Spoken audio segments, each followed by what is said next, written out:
Hello guys, welcome to all of you on my YouTube channel. So guys, in this video I am going to tell how did I learn speaking English when I was learning speaking English. Speaking English is very important because many people around the world speak English.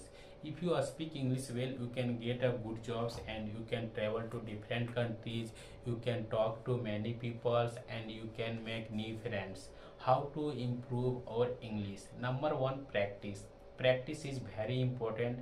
You need to practice every day 20 to 30 minutes. If you practice, you get better. You can practice family, friends and teacher. Also you can practice in front of mirror. This is good way to start English. Number two, listening. Listening is also important part of English. When you listen, you will learn new words and how to make a sentences. Number three, writing. Writing is also important part of English. When you write, then you will learn how to make a sentence and how to use grammar structure. Number four, reading. Reading is also important part of English. When you read English book, that time you will improve or correct pronunciation, but you have to read in loudly. Number four, thinking. Thinking is very important part of English. You try to think in English, don't think in Hindi. Number six, don't be afraid of making mistake. Making mistake is okay. Everyone make mistake. If you make mistake, it will be great opportunity for you improve और English. तो guys, हमने जो तरीका अपनाया था English सीखने के लिए वो तरीका मैंने बता दिया।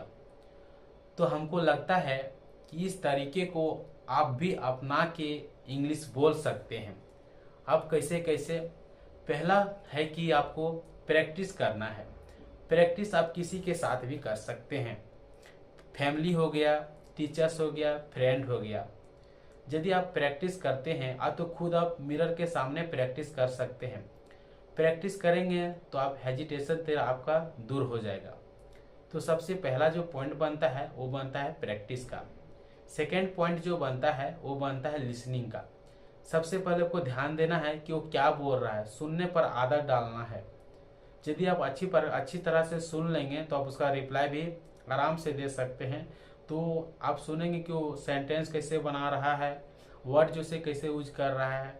और नंबर थर्ड जो हो गया वो हो गया राइटिंग का। यदि आप रोज लिखते हैं तो वहाँ पे आप ग्रामर स्ट्रक्चर को यूज करना सीख जाएंगे और सेंटेंस बनाना सीख जाएंगे। रीडिंग का बात रही तो रीडिंग का बात में आपको जोर जोर से पढ़ना है ताकि आपका प्रोनाउंसिएशन जो है सो अच्छा निकल सके।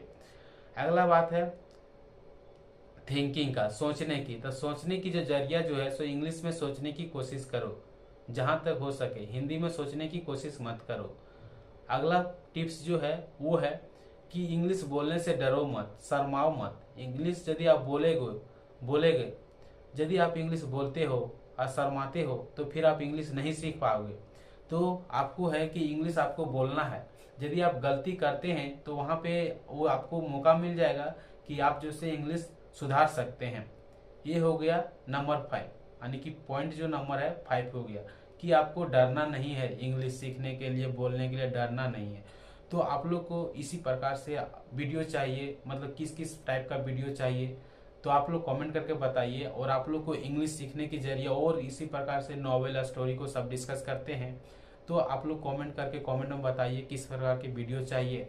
तो हम जो इस प्रकार से इंग्लिश बोलने सीखे थे तो हमको लगता है कि आप भी इस टिप्स को फॉलो करके इंग्लिश सीख सकते हैं। तो चलिए अब हम लोग मिलते हैं नेक्स्ट वीडियो में।